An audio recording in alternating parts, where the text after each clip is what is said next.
नमस्कार अनि स्वागत छ तपाईलाई आजको यो मेरो भिडियोमा। विगत केही दिनदेखि भाइनेट कम्युनिकेसनले दिँदै गरेको यो VIA टिभीमा बारम्बार युट्युबमा समस्या आइरहेको छ।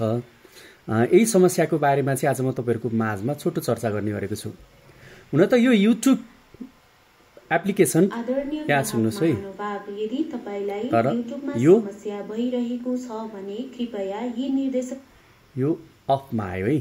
यो बारम्बार के भइरहेको छ भन्दाखेरि युट्युबलाई अनइन्स्टल गरेर इन्स्टल गर्दाखेरि समस्या समाधान त हुन्छ, तर कतिचोटी गर्ने के दिनमा कहिलेकाहीँ एकचोटी दुईचोटी गर्नुपर्ने हुन्छ। त्यसैले भाइनेट कम्युनिकेसनले यसको समाधान निकाल्छ कि तपाईहरुको के छ? मेरो चाहिँ युट्युबमा हेर्नुस् है, यो चल्दैन।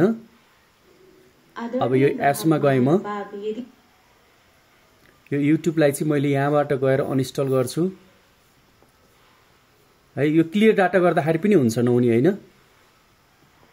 अब यसलाई फेरि मैले इन्स्टल गर्छु, तर यो चाहिँ मेरो करिब करिब दिनमा एक पटक यस्तो समस्या दोहोरिन्छ है। तपाईहरुको के छ? भाइनेट कम्युनिकेसनले यसलाई अलिकति समाधान गर्नुपर्ने हो। कुनै पनि समस्या भाइनेट कम्युनिकेसनमा आइसकेपछि त्यसको यो टेक्निकल समस्या समाधान गर्नको लागि चाहिँ अलिकति बढी समय लाग्छ। हुन त भाइनेट कम्युनिकेसनले यो VIA टिभीको IM69 बक्स जुन छ यसमा पहिला पनि धेरै समस्याहरू त छन्, तर अहिले चाहिँ अलिकति बढी नै भएको। अब यो चल्न थाल्यो, हेर्नुस् है।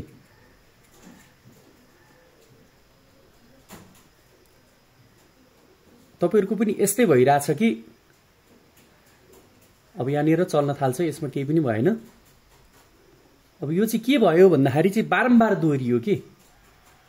यो चाहिँ नदोहोरिने गरेर चाहिँ समस्या समाधान गरिदिनु हो नि।